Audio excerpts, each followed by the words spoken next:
キャンピングトレーラー作りを始めようと思っています。今回のトレーラー作りはこちらの車庫を使用していきます。棚の上には中2階を作っています。全体をひっくり返します。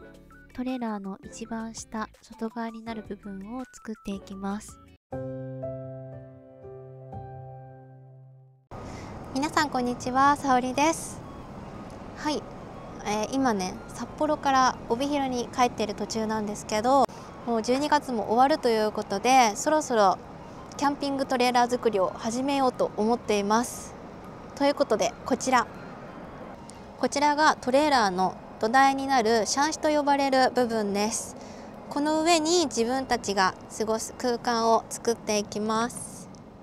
春から秋にかけては農作業をしていますが、雪が降る冬の期間は農作業がお休みになるため、この時期を使って旅をしています。4年前に第1号となるキャンピングトレーラーを自作し、日本各地を巡ってきました。去年も11月から約3ヶ月間旅に出ていたのですが、前回はできるだけ低コストで作ろうとしていたこともあり、シャーシには比較的簡素なものを使用していました。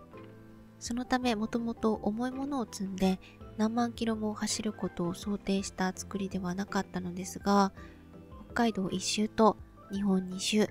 合計で4万キロ以上、本当によく頑張ってくれました。ただ足回りを中心にだいぶガタが来ていて、今後も使えないことはないものの、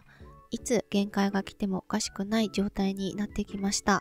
ここでこのトレーラーはここまでとし、今年は一度旅をお休みして第2号となるキャンピングトレーラーを製作していきます。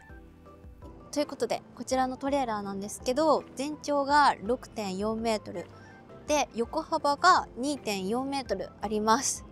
第1号のキャンピングトレーラーは楽天で購入したものだったんですけど、全長が 4.6 メートルの、横幅が 2.3 メートルでした。なのでそれに比べると横幅は大して変わらないんですけど、縦がね 1.8 メートルも大きくなってます。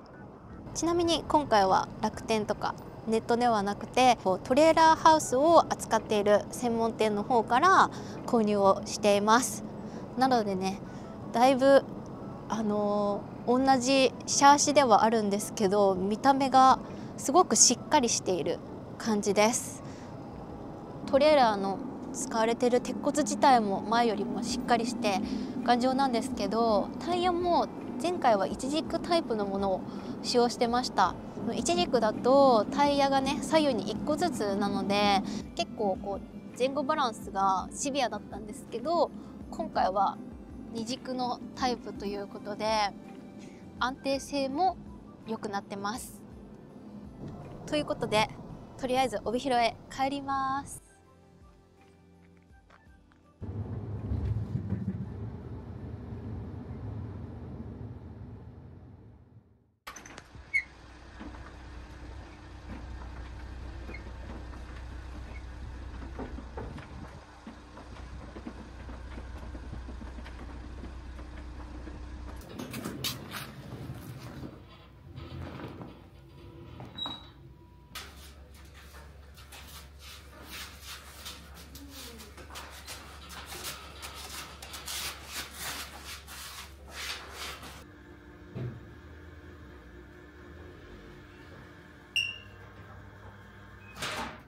はい、無事に帯広に戻ってきました。で、今回のトレーラー作りはこちらの車庫を使用していきます。この車庫はもともと鍛冶職人が作業で使っている場所で、溶接機や工具などトレーラー作りに使える設備がいろいろ揃っています。ちなみにこの車庫結構大きくて、横幅が 7.5 メートル、縦が9メートルで高さが4メートルあります。なのでトラクターを入れて整備したりとか、そういうことをしたりもしてます。というかそもそもこう、キャンピングトレーラーをしまっておく前提で、作ってもらったので、なのでねシャッターもかなり高さがあって、シャッターで 3.5 メートルだったかなっていう感じになってます。なので今回作るトレーラーもここのシャッターの高さを出れる、スレスレまでいかないけど割とそのくらいの高さを狙って作るっていう感じです。せっかくなので車庫の中をさらっと紹介します。入って右側はこんな感じです。もうすでに結構ごちゃごちゃしています。まずは洗濯機。うちは農場が家から少し離れているので、作業着を一旦家に持ち帰って洗うことが多いです。その横、ストーブを挟んで手洗い場をつけています。ただ、もう冬で北海道は凍結してしまうので、今は水を止めています。お湯が使えるようにボイラーも設置していて、さらに配管には電熱線も入れています。電熱線っていうのが冬に水道管が凍ったり破裂しないように配管をほんのり温めてくれるものです。実は最初はつけていなくってどこかが凍って破裂してしまってそれが本当に大変だったので後から追加しました。はい、お次はこちら。じゃーん。ここら辺がこうなんていうんですかね、工具があるところですね。めちゃくちゃありますね。いつも鍛冶職人と呼んでいますが、本当に職人さんというわけではなくて、全部ほぼ独学でやっています。なので工具もいわゆる本格的な職人道具というよりは、作業に必要なものを少しずつ買い揃えているという感じです。これはコストコで買った工具なんですけど、なくしがちなのでなぜか同じものが2つあります。その隣にあるのが作業台です。細かい作業はだいたいここでやっています。万力も取り付けてあるので、切ったり溶接したりするときに作業するものをしっかり固定することができます。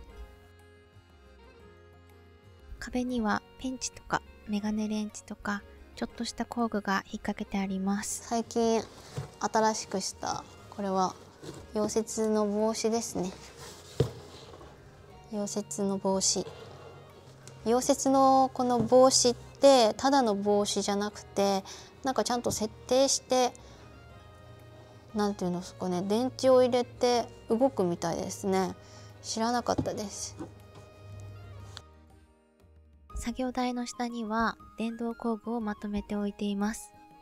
まずはネジを締めたり外したりするための電動ドライバー、それから表面をきれいに整えるためのサンダー、くっつける作業に使うグルーガンや木を切るときに使う丸ノコもあります。鉄を一気に切るときに使う高速切断機、あとは鉄同士をくっつけるための溶接機などなど、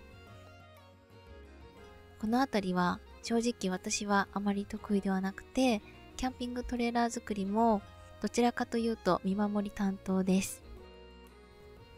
これは溶接発電機といって、溶接ができるだけではなくて発電機として電気も使えるそうです。さすがに冬の車庫は寒いのでストーブを2台つけて作業しています。その奥には鍛冶職人が一時期ハマっていたランプ作りの場所があります。車の部品というか歯車みたいなものを組み合わせてランプを作っていて、見た目はすごくかっこいいんですけどかなり重いです。その奥には扉があってわざわざ外に出なくてもここから自宅につながっています。いわゆる裏通路です。ここにも自作のランプを飾ったりしています。戻ります。はい。そしてその横に暖炉です。暖炉も使うことあります。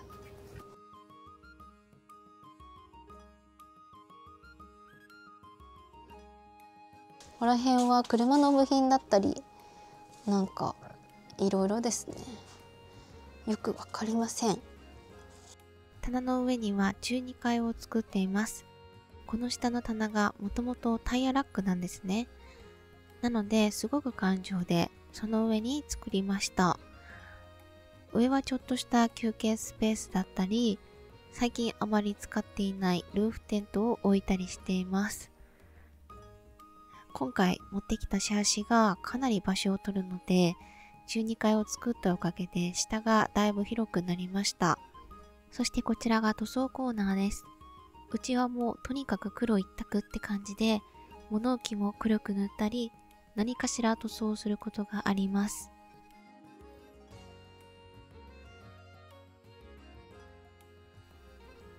で、ここにあるのが何のネジっていう感じのやつなんですけど、農業機械が壊れた時とか、何かしらのタイミングで意外と役に立つんですよね。なので、こんな感じでごちゃーっと取ってあります。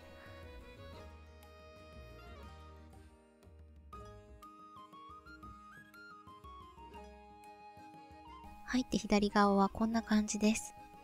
まずはバイクです。見た目は結構大きいんですけど、一応小型バイクだそうです。これは車を持ち上げるためのジャッキです。うちにはジープのラングラーがあって、タイヤもかなり大きくて、車体の重量もあります。なので、そういう時はこちらの大きいジャッキを使うようにしています。その隣にはジェットヒーターです。とにかく冬は寒いので、ストーブでもいいんですが、さっと一気に温めたい時はこれに限ります。最後にコンプレッサーです。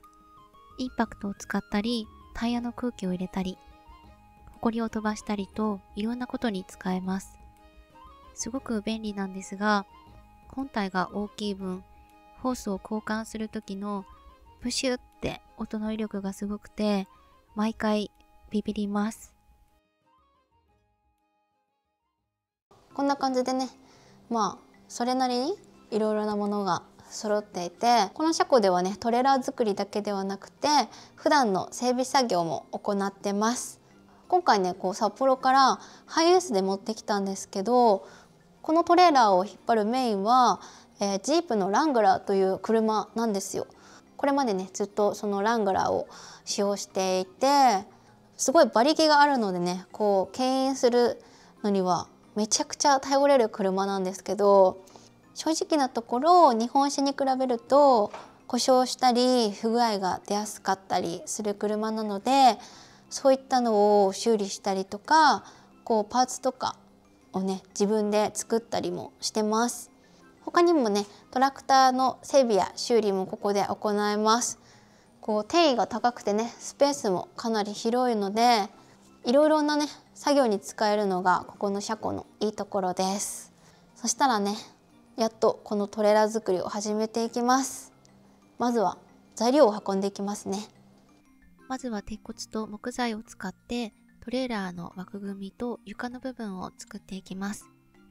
さすがに一気に材料を揃えるのは大変だし、設計自体はだいたい固まってはいますが、作りながら様子を見て調整しつつ進めていく予定です。ということで早速トレーラーの土台部分を作っていきます。このままだと安定しないので、角パイプを使ってしっかりとした枠を組んでいきます。人が乗っても大丈夫なように床になる部分を作っていくという感じです。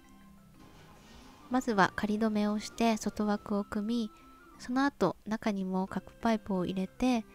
上に乗っても大丈夫なように全体をしっかり丈夫にしていきます。次は縦方向に 2x4 の木材を入れるために L 字のアングルを取り付けて、一旦全体をひっくり返します。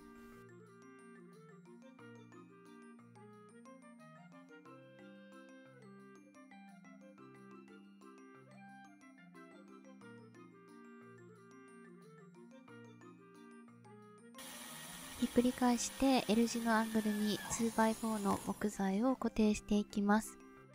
前回使用していた第1号のシャーシは全体がメッシュ構造だったので床自体はしっかりしていたんですが、今回のシャーシは鉄骨はしっかりしているもののメッシュがない構造です。そのためこの上に OSB 合板を貼ってトレーラーの一番下外側になる部分を作っていきます。さらにその上にプラダンと呼ばれるプラスチック製の段ボールを貼り付けていきます。ここがトレーラーの腹下になる部分です。プラダンは軽くて水にも強いので一番下の材料として使ってみました。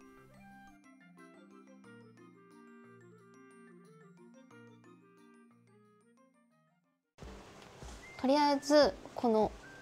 外枠を作って